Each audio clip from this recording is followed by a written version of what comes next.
What's up, everybody? It's your boy Art, and I am back for the first time in almost a year with one of these fantasy booking videos for you guys. I believe the last fantasy booking I did was for Forbidden Door last year, and you guys seem to really enjoy that. Sorry, I haven't really been doing many of these. Just been so busy doing all the other videos, I haven't had time to record. But Backlash just ended, and I'm wide awake. I'm wired off of how awesome that show was. So I figured I'm going to get this shit recorded for you guys, get it out there, and see what you guys think. So this is going to be my all-in London fantasy booking video for you guys. I've got 9 matches. I believe 6 championship matches. Bunch of matches that are dream matches, some matches that have some built-in rivalries already started, some that have long histories, but we'll get into that once we get to those matches. You'll know what I'm talking about. If you want more videos like this from me, you know what you gotta do. Leave a like below, comment, I want more fantasy booking videos, Art. And leave your thoughts on my card once you hear all the matches in the comment section below. And don't forget to subscribe. It really helps out the channel a lot. You guys know the drill. Let's get into my all-in London fantasy booking card. First match on the card is for the AEW International Championship. It's Orange Cassidy, the champion, versus Konosuke Takeshita. I am shocked they haven't done this match yet, but I'm also glad they haven't done this match yet because this would be a match deserving of a pay-per-view spot. Honestly, Orange Cassidy over the last, what's it been, 6-7 months since he became an All-Atlantic / International Champion. He has been on a roll defending that title. I think he's, on 21 defenses so far? So he's really making that title mean something. He's put on some great matches with Jay Lethal. He had a pretty good one with Jeff Jarrett. Banger with Bandito. I could go on and on. So, putting him in there with someone of the caliber of a Konosuke Takeshita would absolutely fucking slap. And don't tell me it wouldn't. Because if you think that, then you clearly don't watch the product. Sorry. It's just a fact. Who would I have go over? I would have Takeshita go over. Takeshita is one of those guys that feels like he's lost in the shuffle right now, but I think if you start booking him the right way now, leading up to the pay-per-view in London, he could be a really solid contender for Orange Cassidy going into that show. And I think he would be a great international champion. He could take it to, hell, he could take the title to DDT. He could take it on the American Indies. He can go defend it over wherever. Wherever he's booked, he can defend that title. And it would help raise the prestige of that belt. And honestly, I just want some gold around this guy's waist because he's fucking great. He really fucking is. And I need it. I need him as a champion. Second match on the card is for the AEW World Trios Championship. It's the champions, the House of Black, Malachi Black, Buddy Matthews, and Brody King, going up against Death Triangle. We got the Lucha Brothers, Penta El Zero Miedo, and Rey Fenix. And England's own, the Bastard Pack. We've seen this match before, if I'm not mistaken. But to have somebody like Pac be in his hometown, the crowd will go nuts Well, the crowd's going to go nuts for both teams, but you know they're going to go crazy for an Englishman like Pac. You put these 6 guys in a trios tag match together, and we know that they can produce some great shit. So I would definitely put these 6 guys together again in a trios championship match. As for who I'd have go over, I would actually keep the belts on the House of Black. And I know we give a lot of shit for WWE for doing this, but I would have there be a miscue with the Lucha Brothers and Pac leading to the House of Black winning the match. And then after the match, I would have the Lucha Brothers turn heel and beat the shit out of Pac. I wouldn't turn Pac babyface. I would have him more as a tweener, but I would definitely have the Lucha Bros go heel. They just feel stale right now, and I think a heel turn for both guys would really benefit them at this time, especially as the Ring of Honor Tag Team Champions. Like, they need something. Like, and I think a heel turn would be just what they need right now. Third match on the card is going to be a mixed tag match, working in the feud with the Outcasts versus the AEW Women's Originals. We're going to have Adam Cole and his girlfriend, Dr. Britt Baker, DMD, going up against Juice Robinson and his wife of the Outcasts, Toni Storm. As I mentioned, they have the history with Baker and Storm, with the AEW Women's Division Originals versus the Outcasts of Storm, Saraya, and Ruby Soho. Sorry, I forgot her name. And then they brought Adam Cole into the mix. But instead of prolonging the stuff with Jericho, I would end that at Double or Nothing, honestly, because it's fucking annoying. Jericho needs to go away. Anyway, I would have, after Double or Nothing, I would have Cole go up against the Bullet Club Elite. Or not Elite, what do they call them? So, Bullet Club Gold.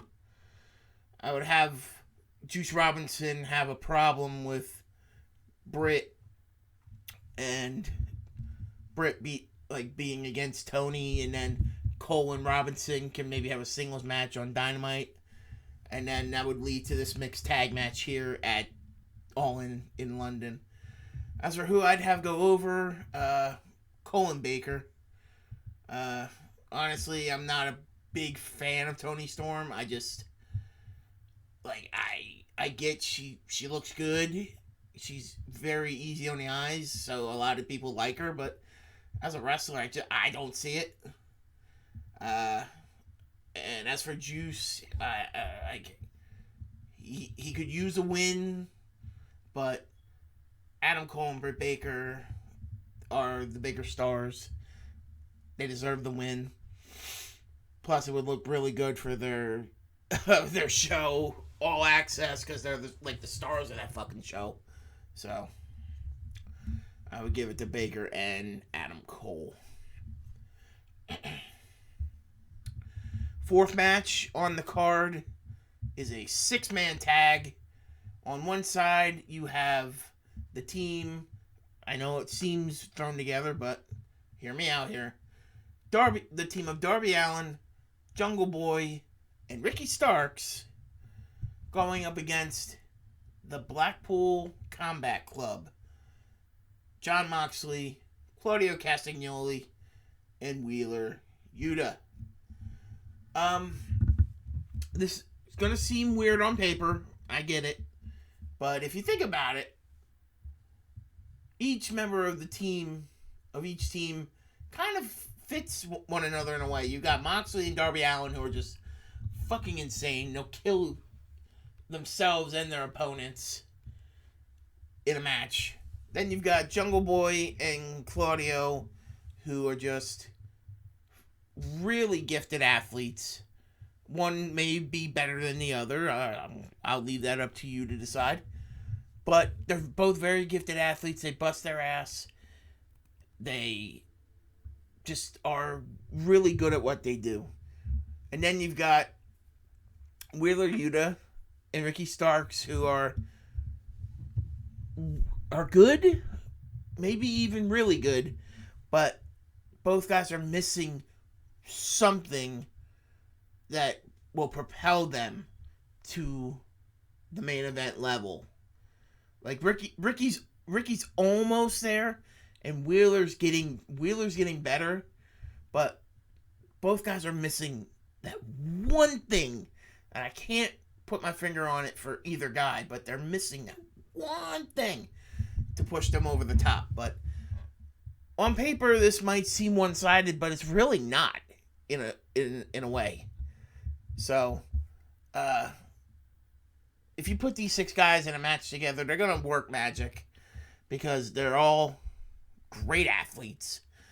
But at the end of the day, you know, Blackpool Combat Club is on a roll right now. They're quickly becoming one of the top heel factions in the company. So,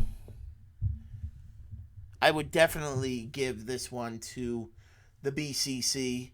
Maybe have Moxley choke Darby unconscious. I don't know.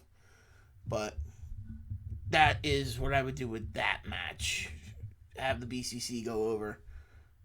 Especially, you know, them being named after a town in England. It would look really stupid if they lost in England. You know, Blackpool, England. But I digress. Now we get into the good shit. Because the next match is a dream match for so many, myself included, for the NJPW World Television Championship.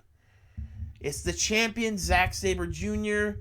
representing DMTK against, from the BCC, Bryan fucking Danielson. I don't care if you're an AEW mark, or you're a WWE mark, or you're an anti-AEW, anti-WWE, or you're a New Japan, whatever. If you don't want to see Danielson and Sabre Jr. work a fucking technical wrestling clinic against one another, then you are not a wrestling fan. I'm sorry, but I'm damn near speechless just thinking about these two wrestling one another. Like, I get excited when I think of matches like this because these matches are possible. These matches could happen, and they have the ability to do them, and I hope they pull the trigger on them. I really, really do. Imagine the technicality that these guys could bring to one another. Just picture it in your mind. Imagine the body parts being twisted and turned into positions that they should not go in. It would be glorious. And the fact that it's for the NJPW World TV title means that it's only a 15-minute time limit. So imagine how nuts they're going to go and how, like, frantic they'll be in just the 15-minute time limit. Holy shit. Oh. Imagine. I'm damn near speechless thinking about it. As for who I'd have go over, since it's an IW, it's a New Japan belt, I would probably keep it on Sabre Jr. But just to have the match happen at all would be fucking outstanding. AEW, New Japan, please work on this. I know it was probably scheduled to happen last year at Forbidden Door, but, Danielson got hurt and Claudio filled in.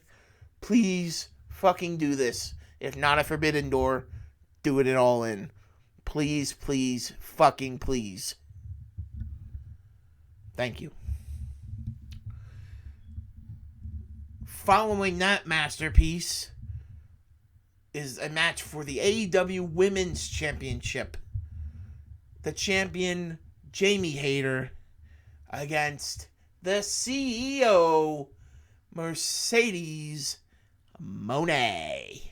You know that if given the opportunity, Tony Khan would have Mercedes Moné come in and work at least 6 months, if not to a full-time contract with AEW. You know he would sign her in a fucking heartbeat, and I would be so down for that. Imagine Mercedes in AEW. Imagine the matches she could have with a Jamie Hayter, with a Toni Storm, with a Saraya. They can play off their history there.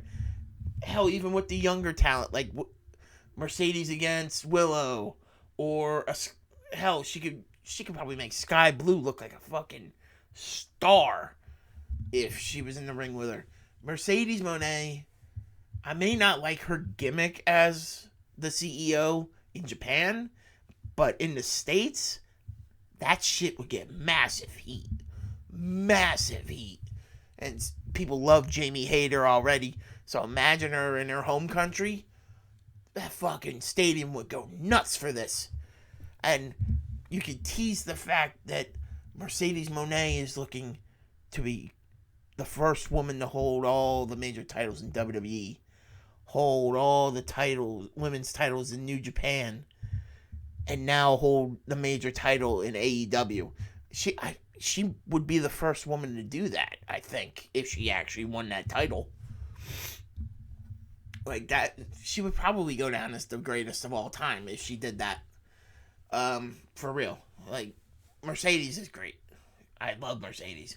But I also love Jamie Hayter, which is why I don't know who I'd have win this match. Like, Mercedes is a big star, but Jamie's in her home country, and she could really use a massive win over an established megastar like Mercedes.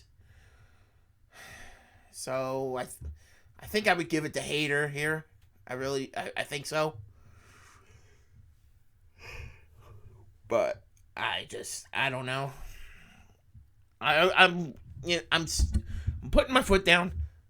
Jamie Hayter's going over. She's gonna hit her with the Haterade, and she's gonna fucking beat Mercedes clean as a whistle. Yeah, I'm doing that. I'm standing on by my ground, guys. Aren't you proud of me? I'm not. Just kidding. Just trying to lighten the mood, guys. I'm still hyped after the pay-per-view. But 3 more matches, guys. Let me know how I'm doing so far in the live chat, by the way. This is going to be premiered. So I'll be in the live chat. I'll be chatting with you guys. Let me know how I'm doing so far. As we get into the 7th match on the card for the AEW World Championship, the champion MJF going up against the challenger, the catalyst, the last rock and roller, the man who single-handedly sold out Madison Square Garden, Jay White. Woo-hoo-hoo. The promos alone have me sold on this match. Fuck me running. The fucking promos alone would have this match going a million miles an hour for me. Like, I would be sold immediately. Take my money. Thank you. But the fact that these two are so young still, and to be that good at what they do, they deserve a big showcase match against one another for AEW's top prize in a fucking stadium like Wembley. Give me this match. Give me 25 minutes. Let these two heel out on one another. Let them bust one another up. I need to see this match at some point in my life. So why not do it in London? As for who I'd have win, MJF needs to keep that belt until 2024 because I want to see if he actually has the fucking nutsack to use that belt and hold it hostage and take it somewhere else. I need to see if he's got the nuts to do it. I think he does, but we'll see. In order to do that, he would have to beat Jay White in my fantasy booking. So, but please, I need this match. I need this match just for the promos alone leading up. Please, Tony Khan. Please. Please, man. I need it.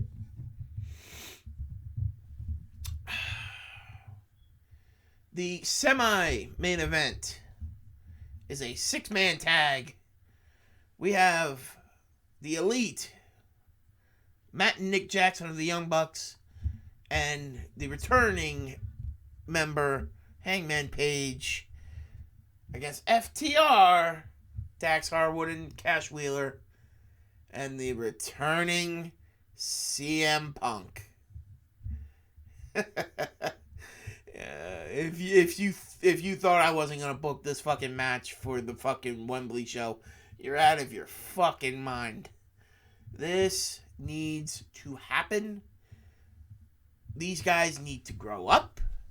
They need to realize that they can make a fuck ton of money. Fuck ton of money. If they just put their differences aside, grew a set of nuts each, and shook hands and said, hey, I may not like you, but I'm willing to work with you to make a fuck ton of money and put on a great fucking show for the fans. The Bucks and Hangman against FTR and Punk? Tell me you don't want to see that. Tell me you don't want to see that after Brawl Out last year. Come on, man. It writes itself. The story writes itself, and it's 6 of the best in the world. What more needs to be said at this point? What more literally needs to be said? Nothing. Let these 6 men go out, bust their ass for you, and put on a hell of a show. As for who I'd have go over, FTR and Punk. Because of course I would. That's the punishment for the Elite. Not losing their trios titles after just winning them. Not being suspended for 2 months. Not even losing their EVP titles, which hasn't happened yet, but that's neither here nor there. The real punishment is them being forced to go over, or forced to put over FTR and CM Punk in this match. That's the punishment for these guys. Honestly. This match needs to happen. It needs to happen. Like, in some way. Even if it's just Hangman and Punk, and then they do Bucks and FTR in a separate tag match. My thinking is, just make it a 6-man tag, put it all together. Hell, you could even make this match like a 6-man London street fight. Let's say. I don't do that. I want it to be a straight up tag match. But you could do a 6-man tag team London street fight if you want. Fuck it. Do it. Make it happen, Tony. I don't care how much money you gotta throw at these guys. Make it happen. And you'll sell out Wembley. Yeah, you'll definitely sell it out if you announce that Punk will be there. I promise you. And finally, the main event. in a match that should shock absolutely nobody. They'll probably end up doing this at Forbidden Door. Oh, no, they can't do this at Forbidden Door. Huh. Because the U.S. title tournament finals there. So, yeah, this will probably be at All In. For the IWGP United States Championship, the Wrestle Kingdom rematch. Kenny Omega versus the challenger, William Ospreay. Oh, God. Wrestle Kingdom, their match. I know I say this a lot. It was one of the goddamn greatest matches I've ever seen in my life. Seeing Ospreay come out there as the babyface for once.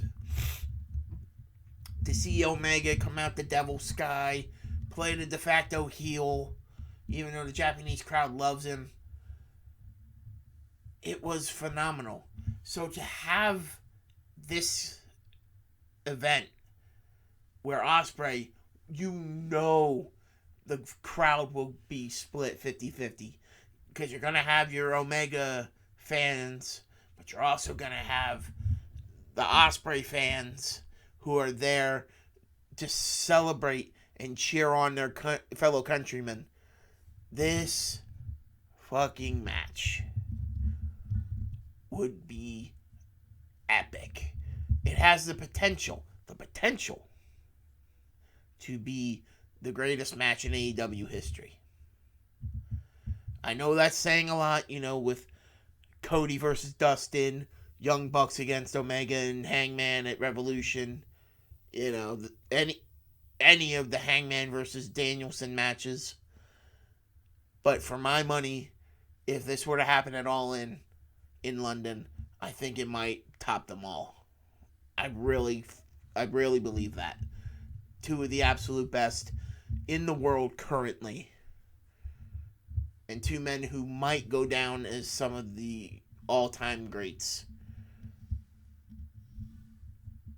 If they have enough time to build their legacies over the years. I need this rematch. The wrestling world needs this rematch, honestly. And what bigger stage than 90,000 people in Wembley Stadium.